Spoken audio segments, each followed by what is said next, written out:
ॐ विश्वानि देव सवितर्दुरितानि परासुव यद्भद्रं तन्न आसुव। नमस्कार, मैं साध्वी देवांजलि पतंजलि योगपीठ से इंडिया टीवी के माध्यम से आप सभी दर्शकों का हार्दिक अभिनंदन व स्वागत करती हूँ। आज मैं बात करने जा रही हूँ एक ऐसी समस्या जिससे हर एक इंसान जूझ रहा है, चाहे वो आम हो या ख़ास। तो ये बीमारी है हाइपरटेंशन, जिसे हाई बीपी या फिर उच्च रक्तचाप भी कहते हैं। तो आइए हम जानते हैं इसी क्रम में इस बीमारी से हम कैसे बाहर निकल सकते हैं योगाभ्यास के माध्यम से, जिसमें हम योगाभ्यास के क्रम में सबसे पहले करेंगे आसनों का अभ्यास। तो आसनों में सबसे पहले एक आसन है ताड़ासन, जिसे बहुत ही रिलैक्स के साथ करना होता है।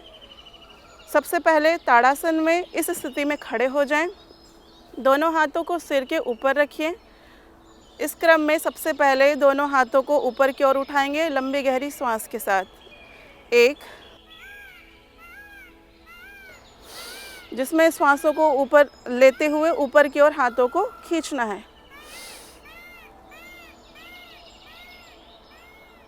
जितना आप होल्ड कर सकते हैं उतने देर तक आप होल्ड करें। उसके बाद श्वासों को छोड़ते हुए, पंजों को नीचे करते हुए, श्वासों को छोड़ते हुए हाथों को सिर के ऊपर लाना है। फिर से एक बार।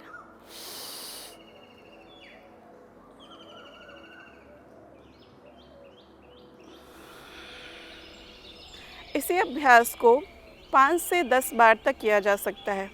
अगला अभ्यास है तिर्यक ताड़ासन। दोनों पैरों में कुछ फासला, एक, जिसमें हम दाईं ओर एक बार झुकेंगे श्वास लेते हुए और श्वास छोड़ते हुए वापस आएंगे। एक,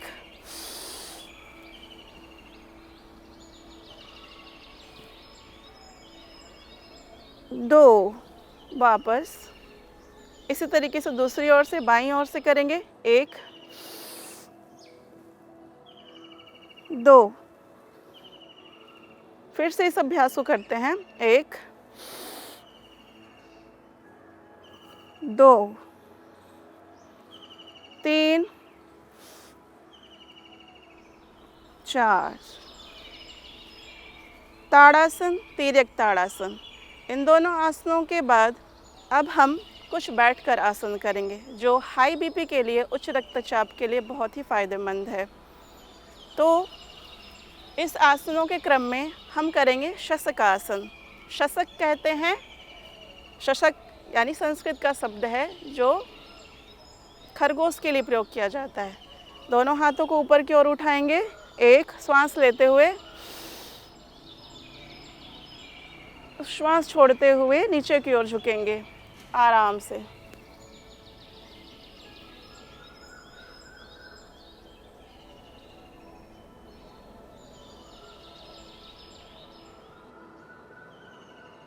फिर से आप इस आसन को जितने देर तक होल्ड कर सकते हैं ये उतना ही फ़ायदेमंद होगा। इसी प्रकार से हम एक बार फिर से इस क्रम को करते हैं। एक, पहले इस स्थिति में होंगे, दूसरी स्थिति में श्वास लेंगे, हाथों को ऊपर उठाएंगे। एक, दो,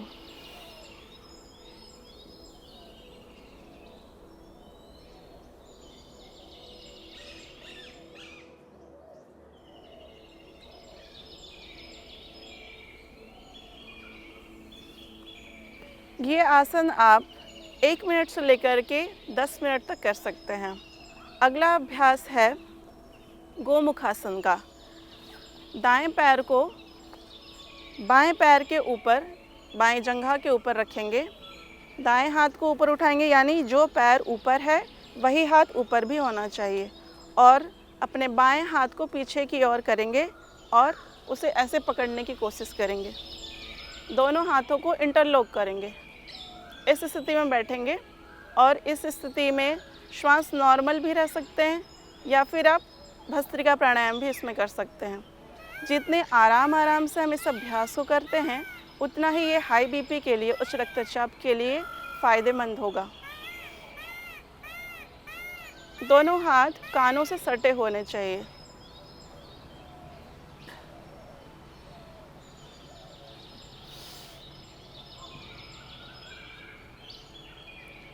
इस अभ्यास को दूसरी ओर से भी किया जा सकता है।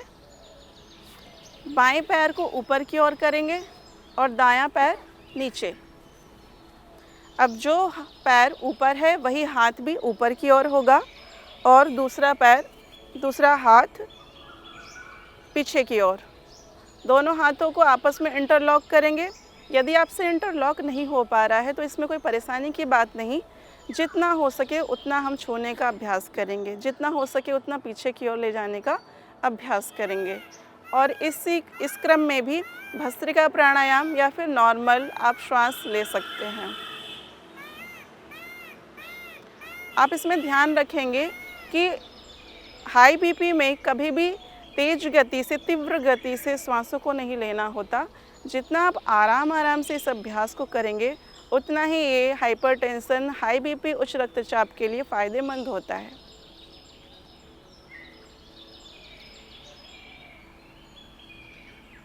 इसी क्रम में हम अगला अभ्यास करेंगे योग मुद्रासन का। दाएं पैर बाएं जंघे के ऊपर होगा।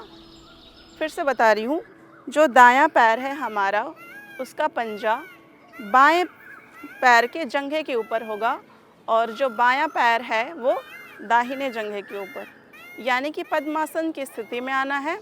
और दोनों हाथों को एक दूसरे के ऊपर नीचे करते हुए हाथों को पेट के नीचे, यानी नाभि के नीचे, पेट का जो निचला हिस्सा है नाभि के नीचे की ओर हाथों को रखेंगे।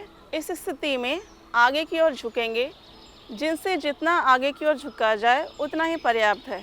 आपकी धीरे धीरे फ्लेक्सिबिलिटी भी बढ़ती जाएगी। कुछ लोग जो मोटे होते हैं लेकिन हाई बीपी है या फिर बॉडी में अधिक फ्लेक्सिबिलिटी नहीं है तो वो कुछ ही झुक पाएंगे, थोड़ा सा ही झुक पाते हैं, तो वो उतने में ही रुकें। जो उससे भी और अधिक अभ्यास कर सकें और अधिक नीचे झुक सकें वो उतना नीचे जाएंगे। और इस स्थिति में होल्ड करेंगे। 2 मिनट से लेकर के 10 मिनट का अभ्यास करेंगे। अभ्यास हमारा धीरे धीरे होना चाहिए, यानी जब हम शुरुआती स्थिति में हैं, प्रारंभ कर रहे हों, तो उस समय आधा मिनट करें। उसे कुछ दिनों के बाद 1 मिनट का अभ्यास करें, 2 मिनट का अभ्यास करें। इस क्रम से करते करते इसे हम 10 मिनट तक ले जा सकते हैं। यानी इस स्थिति में, योग मुद्रासन की इस स्थिति में 10 मिनट तक हम लगातार अभ्यास करें तो हाई बीपी की जो समस्याएं हैं वो शीघ्र ही समाप्त होंगी। इसी अभ्यास को एक बार फिर करके देखें। श्वास लेना है, श्वास छोड़ते हुए आगे की ओर झुकना है।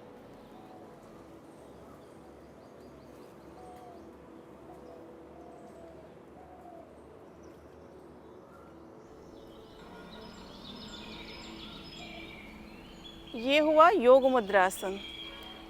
इसका ही एक और भी वेरिएशन है मंडूकासन। मंडूकासन में हम वज्रासन की स्थिति में बैठते हैं। वज्रासन की स्थिति में बैठने के बाद वही अभ्यास है, बस इसमें मुट्ठियाँ बंद करनी होती हैं। मुट्ठियाँ बांध करके नाभि के निचले हिस्से में दोनों साइड रख करके और फिर आगे की ओर झुकें। इसमें भी श्वासों की गति सामान्य होगी। श्वास लेना और छोड़ना दोनों अभ्यास यहाँ पे चल रहा होगा। या फिर इस स्थिति में आप भस्त्रिका प्राणायाम का भी अभ्यास कर सकते हैं या फिर मंद गति से कपालभाति का भी अभ्यास किया जा सकता है। इस स्थिति में भी 2 मिनट से लेकर के 10 मिनट का अभ्यास आवश्यक है हाई बीपी को कंट्रोल करने के लिए।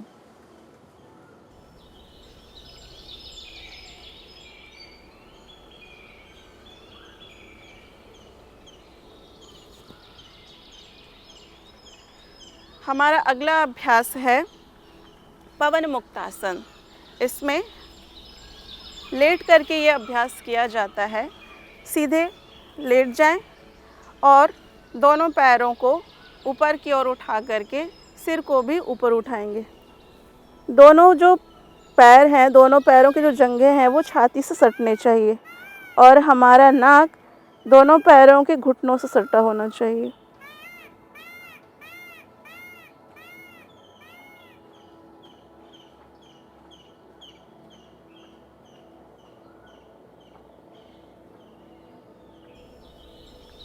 इस स्थिति का भी यानी पवन मुक्तासन का अभ्यास भी 2 मिनट से लेकर के 10 मिनट तक करें, तो इससे भी हमें हाई बीपी में बहुत फ़ायदा दिखाई देगा।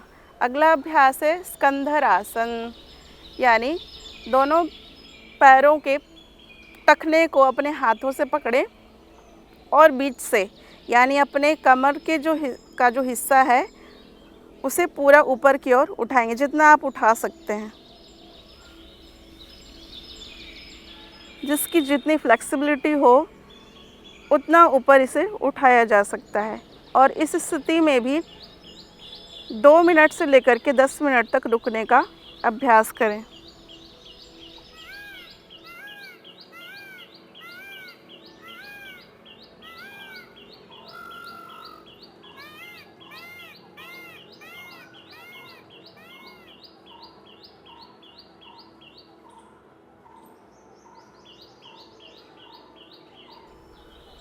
ये ध्यान रहे कि हम जो भी अभ्यास कर रहे हैं उसमें हमारी श्वासों की गति सामान्य होनी चाहिए, या फिर अगर हम प्राणायाम भी कर रहे हैं भस्त्रिका या फिर कपालभाति तो वो मंद गति से होनी चाहिए, तीव्र गति से नहीं। हाई बीपी को क्योर करने के लिए ये सारे आसन जो हैं बहुत फ़ायदेमंद होते हैं। आसनों के क्रम के पश्चात हम करेंगे सूक्ष्म व्यायाम। सूक्ष्म व्यायाम यानी जिससे हमारे बॉडी के छोटे छोटे जितने भी हिस्से हैं, जो भी पार्ट्स हैं, उसमें असर पड़ता है। सबसे पहले हम करेंगे सूक्ष्म व्यायाम के क्रम में दोनों हाथों को आगे की ओर करके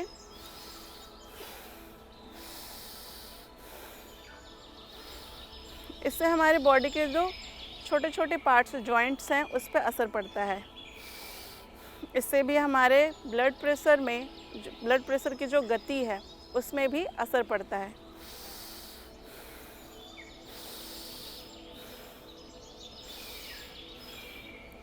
तो यदि आप कहीं पे भी बैठे हों या फिर कार्य भी कर रहे हों तो बीच में आप 2 मिनट के लिए 5 मिनट के लिए भी ऐसे छोटे छोटे सूक्ष्म व्यायाम भी कर सकते हैं, क्योंकि आज का जो लाइफ है वो बहुत ज़्यादा फास्ट हो गया है। मतलब लोग इतने व्यस्त हो गए हैं कि उन्हें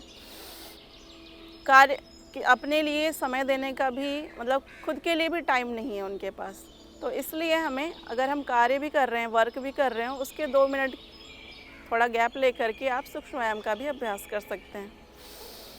अगला है मुट्ठी बांध करके क्लॉकवाइज दोनों हाथों को घुमाना है, श्वास लेते हुए और छोड़ते हुए। Anti clockwise. इससे हमारे जो नर्व्स हैं, जो हमारी नस नाड़ियाँ हैं वो भी खुलती हैं। हमारा ब्लड प्रेशर, इससे रक्त का जो संचार है वो काफ़ी ज़्यादा उसमें फ़ायदा होता है। अगला अभ्यास है दोनों हाथों को कंधों से टच करना।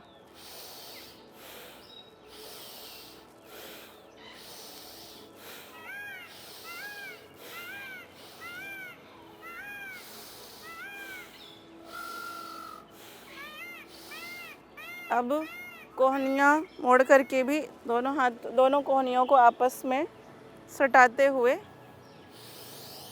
श्वास लेते हुए और छोड़ते हुए इसको करेंगे। ये सारे छोटे छोटे सूक्ष्म व्यायाम हाई ब्लड प्रेशर में काफ़ी ज़्यादा फ़ायदेमंद होगा। और बहुत अच्छी बात ये है कि आप इसे कहीं भी कर सकते हैं, चाहे आप ट्रैवल कर रहे हों या फिर आप विद्यालय में कार्य कर रहे हों या फिर जहाँ पे भी हो, आप अपने ऑफिस में हो, तो वहाँ पे भी आप 2-3 मिनट के लिए इन अभ्यासों को कर सकते हैं और अपने बॉडी को रिलैक्स कर सकते हैं थोड़ी थोड़ी देर में।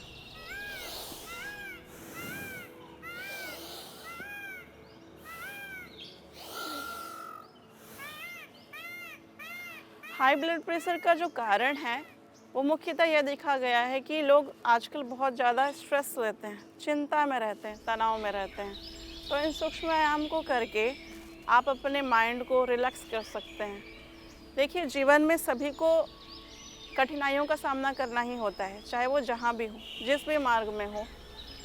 कठिनाइयों का सामना सभी को करना है और उन्हीं चिंताओं को लेकर के हम बहुत ज़्यादा डिप्रेस हो जाते हैं। तो इन छोटी छोटी चीज़ों से, जो सूक्ष्म व्यायाम है, इन छोटे छोटे उपायों से हम अपनी समस्याओं से बाहर निकल सकते हैं। तो इसलिए इन अभ्यासों को भी करना आवश्यक है।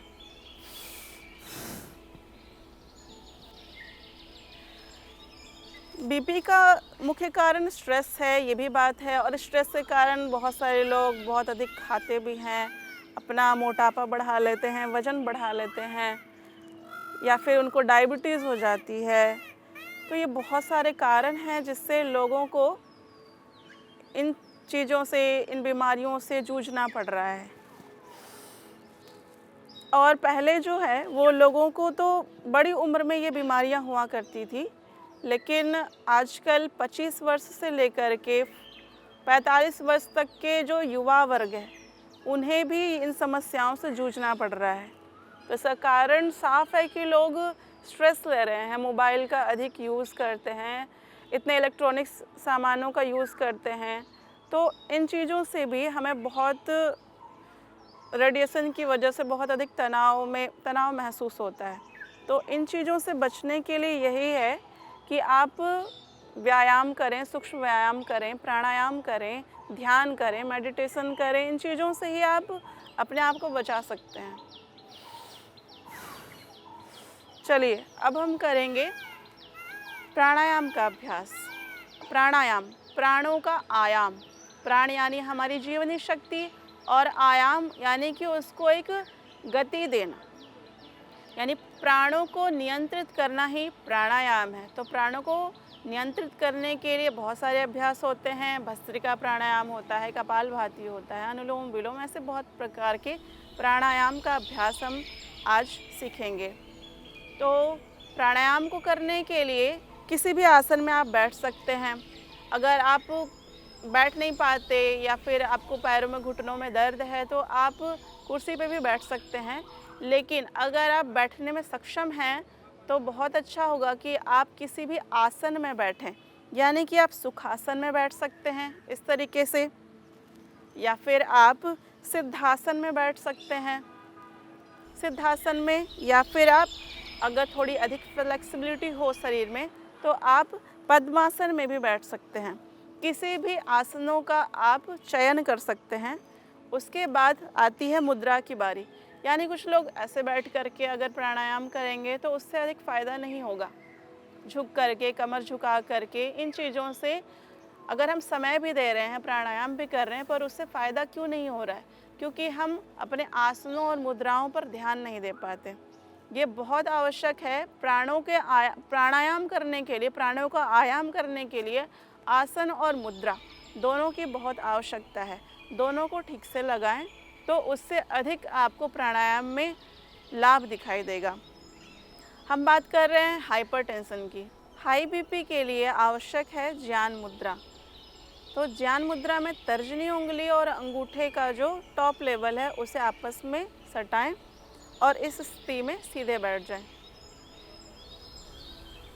जो अगर आसन और मुद्रा में बैठ सकते हैं तो उन्हें अवश्य इसका अभ्यास करना चाहिए, क्योंकि आसन और मुद्रा ये दोनों अगर सही हो तो प्राणायाम भी बहुत ही उचित तरीके से हो सकता है और उसका हम पूरा लाभ ले सकते हैं। अब हम करते हैं प्राणायाम के क्रम में सबसे पहले भस्त्रिका प्राणायाम।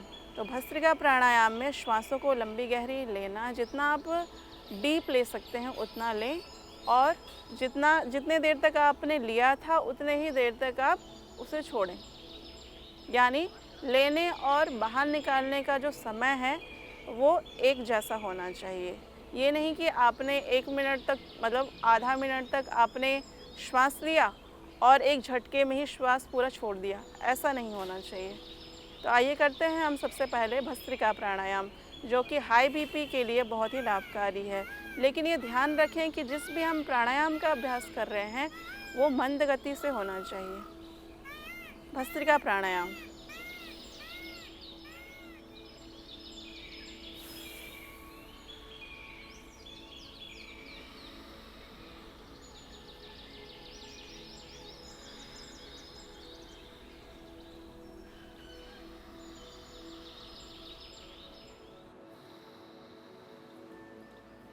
और प्राणायाम करने का सबसे अच्छा तरीका यही है कि आप किसी शांत वातावरण में जा कर के प्राणायाम का अभ्यास करें। जितना आप मोबाइल या फिर टीवी से आप दूर रहेंगे प्राणायाम का अभ्यास करते समय, उतना ही ये लाभप्रद होगा।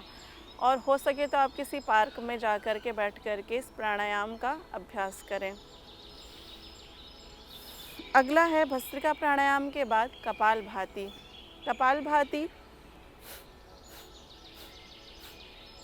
श्वास को बाहर की ओर जितना आप छोड़ सकें बाहर की ओर निकालने का प्रयास करें। लेकिन ध्यान रखें, बार बार इसे दोहरा रही हूँ कि हाई बीपी के लिए प्राणायाम धीमी गति से करना होता है।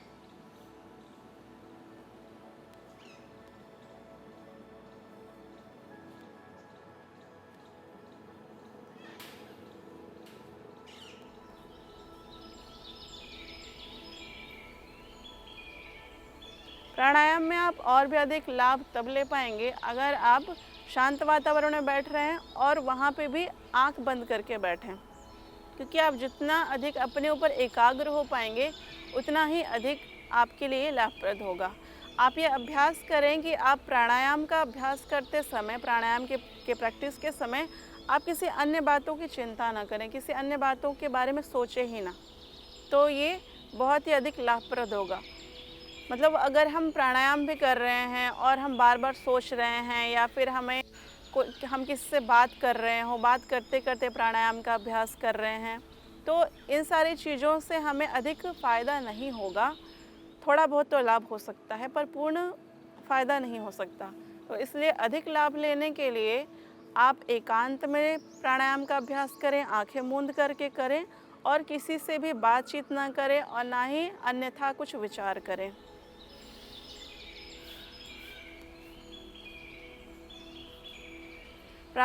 अभी हमने भस्त्रिका का अभ्यास किया, उसके बाद कपालभाति और अब हम करेंगे अनुलोम विलोम का अभ्यास। तो अनुलोम विलोम में सबसे पहले हम इसमें भी वही है, आप ज्ञान मुद्रा, अब इसमें ज्ञान मुद्रा के माध्यम से अनुलोम विलोम तो नहीं हो सकता, तो आप इस हाथ को नीचे की ओर ले आएं, यानी कि अंगूठे के निचले जो भाग है वहाँ पर अपनी तर्जनी उंगली को लेकर के आएँ और उसके बाद आप अनुलोम विलोम प्राणायाम का अभ्यास करें। तो इसमें सबसे पहले हम बाईं नॉस्ट्रिल से यानी लेफ़्ट नॉस्ट्रिल से बाईं नासिका से हम श्वास लेंगे धीमी गति से और दाईं नासिका से राइट नॉस्ट्रिल से श्वासों को छोड़ेंगे। फिर राइट नॉस्ट्रिल से श्वास को लेंगे धीमी गति से और लेफ्ट नॉस्ट्रिल से श्वास को छोड़ेंगे। अनुलोम विलोम अभ्यास का यह एक चक्र पूर्ण हुआ। इसी अभ्यास को आप बार बार करें, यानी आप प्राणायाम का अभ्यास, भस्त्रिका प्राणायाम का अभ्यास 5 मिनट करें, 5 से 10 मिनट। कपालभाति आप 5 से 15 मिनट तक कर सकते हैं और अनुलोम विलोम का अभ्यास भी 5 से 15 मिनट तक कर सकते हैं। अगर आपके पास अधिक समय है तो आप इसे आधा घंटा कर सकते हैं, और भी अधिक समय है आपके पास तो आप 1 घंटा 2 घंटा जितना आप कर सकते हैं उतना कर सकते हैं। तो आइए हम करते हैं थोड़ी देर अनुलोम विलोम का अभ्यास।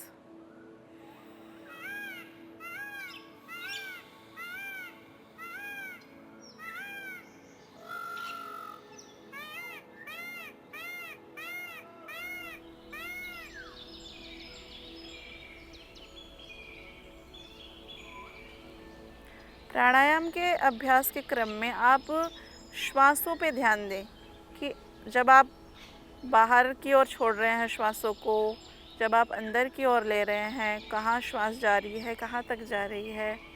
इन चीज़ों पे ध्यान दे कर के अगर करेंगे प्राणायाम का अभ्यास, तो ये और भी अधिक फायदेमंद होगा।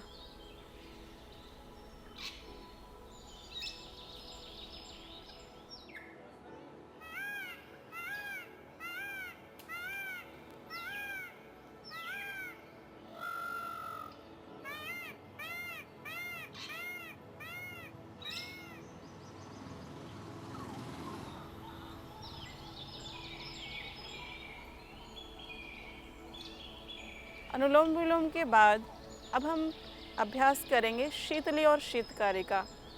हाई ब्लड प्रेशर के लिए, हाइपरटेंशन, उच्च रक्तचाप के लिए बहुत ही फायदेमंद होता है शीतली और शीतकारी। शीतली का अभ्यास अपने जिह्वा को बाहर निकालेंगे और जिह्वा को फोल्ड करके श्वास लेंगे, यानी मुख से श्वास लेना, जिह्वा के द्वारा श्वास को अंदर लेना है और फिर नासिका से श्वास को बाहर छोड़ना है। तो आइए हम अभ्यास करते हैं शीतली प्राणायाम का।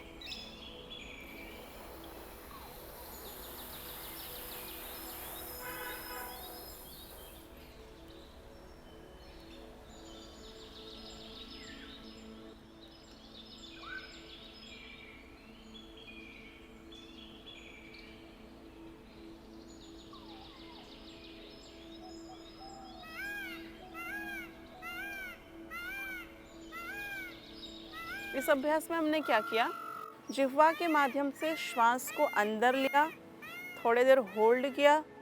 आप जितनी देर होल्ड कर सकते हैं उतना अच्छा होगा, होल्ड करें।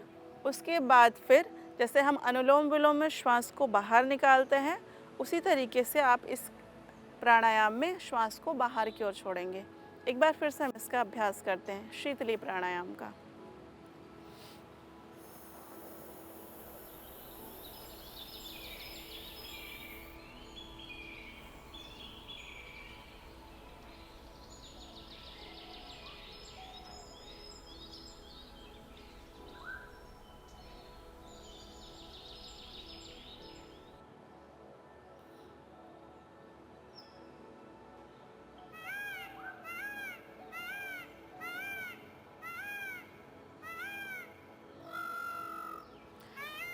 अब है शीतकारी।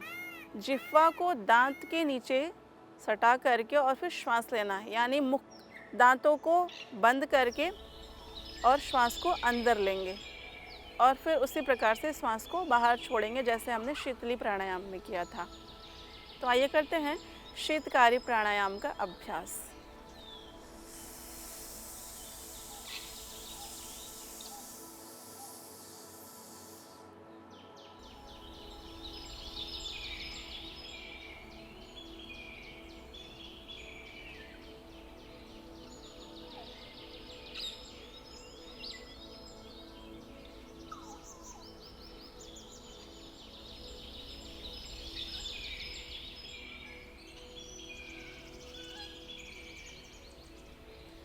शीतली और शीतकारी प्राणायाम का अभ्यास आप 5 से लेकर के 10 बार तक कर सकते हैं। हाइपरटेंशन के लिए, उच्च रक्तचाप के लिए शीतली और शीतकारी प्राणायाम सबसे अधिक महत्वपूर्ण होता है। ये 2 प्राणायाम और बाकी जो हमने पहले देखे वो सारे ही बहुत ही लाभप्रद हैं, लेकिन शीतली और शीतकारी जो तुरंत फायदेमंद होता है। इसके साथ ही हम करेंगे चंद्रभेदी का अभ्यास।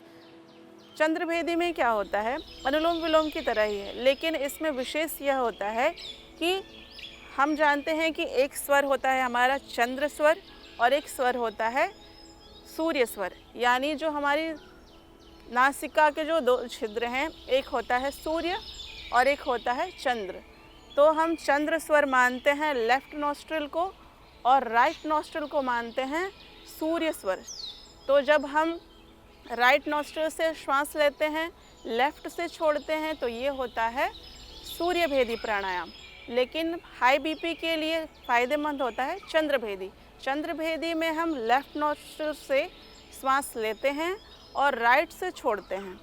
तो आइए करते हैं हम सबसे पहले चंद्रभेदी प्राणायाम का अभ्यास।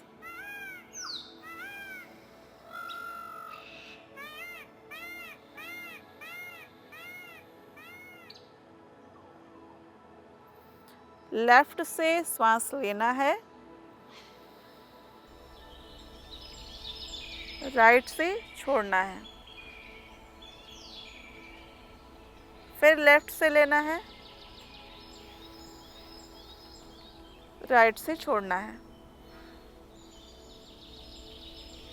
लेफ्ट से लेना है, राइट से छोड़ना है। चंद्र भेदी प्राणायाम। चंद्र का हम समझते हैं, चंद्र कैसा होता है? शांत, शीतकारी होता है, शीतलता प्रदान करता है। तो वैसे ही हाई ब्लड प्रेशर में चंद्र भेदी प्राणायाम करने से हमें शीतलता मिलती है।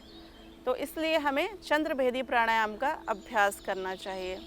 और इससे चंद्रभेदी प्राणायाम का अभ्यास करने से मन की जो भी उत्तेजनाएं हैं, जिसको बहुत ज़्यादा डिप्रेशन होता है, मन में कुछ भी विचार आते रहते हैं, इन सभी चीज़ों में ये फ़ायदेमंद होगा।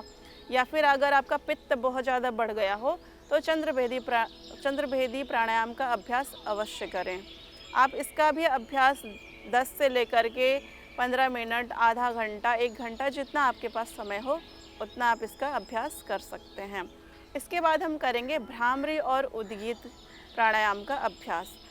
भ्रामरी प्राणायाम, तो इस अभ्यास में हम तर्जनी उंगली को ललाट पे रखेंगे और बाकी 3 उंगलियों के माध्यम से आँखों को बंद करेंगे। लेकिन ये ध्यान रखें कि इसमें प्रेस नहीं देना है, मतलब दबा कर नहीं रखना, बल्कि हल्के हाथों से रखें। और अंगूठे के माध्यम से कान को बंद करेंगे और जैसे भ्रमर गूंजन करता है उसी तरीके से हम इसमें मुख बंद करके गुंजन करेंगे। यानी कि ओंकार का उच्चारण होगा लेकिन मुख बंद करके, भंवर जैसे गुंजन करता है, इसी प्रकार से हमें भ्रामरी प्राणायाम में गुंजन करना है। श्वास लेकर के इसका अभ्यास करते हैं।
ये हुआ भ्रामरी प्राणायाम। भ्रामरी प्राणायाम का अभ्यास आप 3 बार, 7 बार, 11 बार या फिर 21 बार तक भी कर सकते हैं। उसके बाद करेंगे हम उद्गीत प्राणायाम। इसमें मुख से उच्चारण करना है ओंकार का। इसमें भी आप ज्ञान मुद्रा में बैठ जाएं और आँखों को बंद करके ओंकार का उच्चारण करेंगे श्वास लेकर के।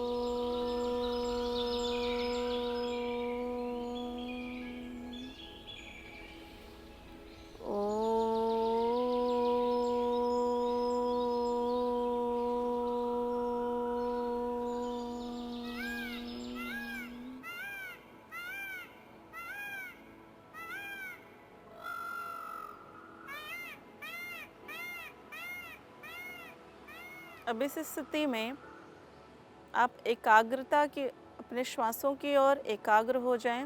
जितना आप ध्यान देंगे उतना ही हमारे लिए फ़ायदेमंद होगा। या फिर आप ध्यान भी कर सकते हैं। ध्यान के अलावा त्राटक का भी अभ्यास किया जा सकता है। दीपक को सामने रख कर के आप त्राटक भी कर सकते हैं। अगर दीपक, घी इत्यादि अगर उपलब्ध नहीं है तो आप अंगूठे को सामने करके अंगूठे की जो ये नाखून है उसे आप देखें, अपने आँखों के सामने बिल्कुल रख कर के, नीचे भी नहीं होना चाहिए, ऊपर भी बहुत अधिक नहीं होना चाहिए, बिल्कुल सामने आप इसे रखें स्ट्रेट। और ये हाथ ढीला भी नहीं होना चाहिए, आप बिल्कुल स्ट्रेट रखें और उस पे एकाग्र करें। एकाग्रता का हम जितना अभ्यास करते हैं उतना ही मन हमारा शांत होता है, हमारे मन की शक्ति बढ़ती है।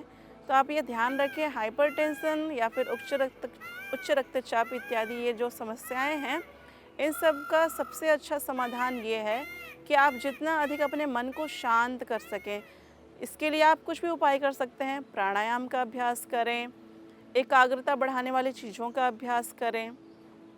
तो इन सभी चीज़ों से आप अपने हाइपरटेंशन जैसी बीमारी को ठीक कर सकते हैं। और खान पान में भी आप लौकी का जूस लें, लौकी की सब्ज़ी खाएं, लौकी का सूप पी सकते हैं, या फिर आप आंवला एलोवेरा जूस पिएं सुबह। इन सभी चीज़ों से आपको हाइपरटेंशन वाली बीमारी में बहुत ही अधिक लाभ होगा। तो देखा आपने हाइपरटेंशन जैसी बीमारी से कैसे हम छोटे छोटे उपायों के माध्यम से सूक्ष्म व्यायाम, आसन, प्राणायाम, त्राटक, ध्यान और आहार के माध्यम से अपने जीवन में कैसे परिवर्तन कर सकते हैं, कैसे हम हाइपरटेंशन को क्योर कर सकते हैं। तो इसी तरीके से आप इन प्राणायाम का अभ्यास करते रहिए। प्राणायाम और जो भी हमने योगाभ्यास बताया उसका आप अभ्यास करें, और हम आपसे फिर मिलेंगे एक नए अंक में, एक नई समस्याओं का समाधान लेते हुए। तब तक के लिए हमें दीजिए इजाज़त। नमस्कार।